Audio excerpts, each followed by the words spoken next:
the TestNG series. In this video, we are going to see how to retry if a test case fails automatically using iRetry Analyzer. What this iRetry Analyzer will do, if you have a test case and if it gets failed, and automatically you can give n number of retry attempts. So when the test case gets failed, before terminating that, coming out from that test case, if you mention a retry attempt count, it will be keep on retrying that test case automatically, and if it gets passed at any point, then you should be good and your execution will move on to the next test case. You can define the count. How we can define that count, the retry attempt count, and how this test case will be keep attempting until you reach the maximum count, otherwise the test case gets passed. Let's see that example today. Okay, I have a class, I created a retry example, and I have one test case here. I'm going to fail this test case forcefully because I'm just putting asset.fail, so this test case is going to fail. How I can define the retry count? We need to create a one more class. Let me create.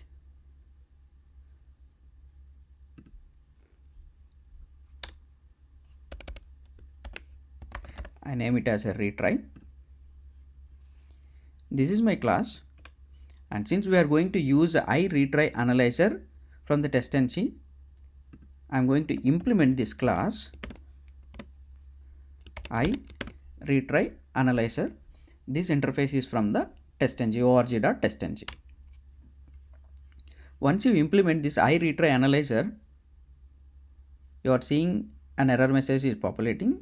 See, this is saying add unimplemented methods, or we need to make retry as an abstract. So I am going to implement the unimplemented methods here. See, there is a method, a retry, which I am going to implement here. Okay, let me delete that. See, we are going to have a maximum count. Let me define initial count. Initial count is equal to 0. Let me put 0, and my max count, max retry count is going to be, let's say, like 3 or 4. Let me put 3. This is my initial count 0 and the maximum retry count is 3. And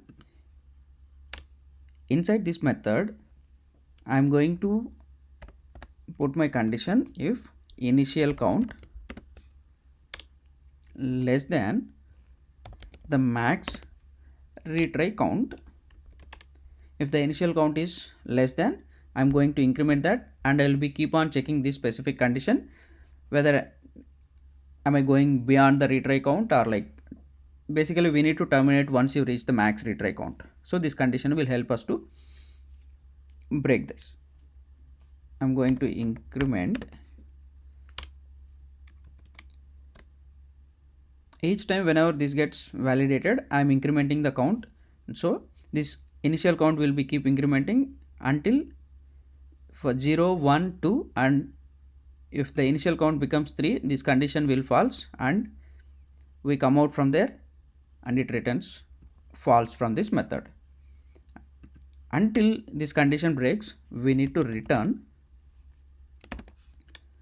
true, because we need to keep reattempting. If this value is true, this test case will be reattempting to execute. This gets failed, this comes to this method and make sure what it is returning. If it returns true, again it give another attempt. If it returns false, it is not going to give an attempt.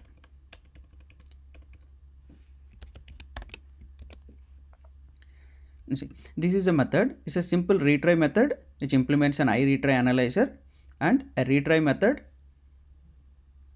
This is an unimplemented method in this interface, and we are implementing it here.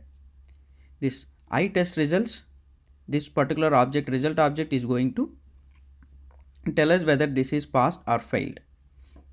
Okay, this is initial count is 0 and max retry count is 3, which means my test case is going to reattempt if it gets failed for 3 times. And how we are going to give this class to our test case, because we have a test case and we have our retry method here. So we need to, this is a retry class, and we need to let this specific test case identify this retry. How you can do that? You need to use a retry analyzer. This is an attribute that you can provide it for @test. Here you need to mention your class name dot class. That's all. If you give this retry analyzer is equal to your class name dot class, now this test case knows a retry analyzer is there in this specific retry class. If you go to the retry class, we have our implementation.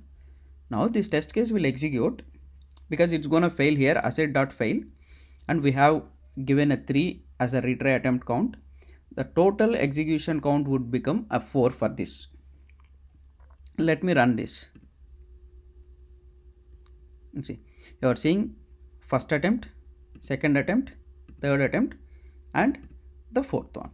3 retries. First it gets failed and skipped, again failed, skipped, again failed, skipped, and so it reached the third, and then it actually failed. It terminated here. 3 retries. One is the main execution you performed, so it gets failed. If you look at here, you can see this is going to fail, and since it gets failed, it is trying to attempt. This is my first reattempt, second reattempt, and this is my third reattempt, and it results failed.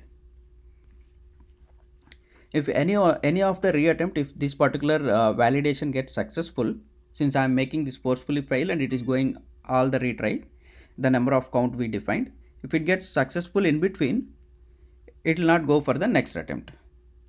It will be moving on to the next step. This will be helpful when you are running a specific scenario that may fail intermittently, or because of some synchronization problems, or because of some data loading issues. You can keep reattempt this. Hope you understand the concept of the retry analyzer and how you can retry your test case if it gets failed. And please feel free to comment if you have any questions in the comment section. Thanks for watching this.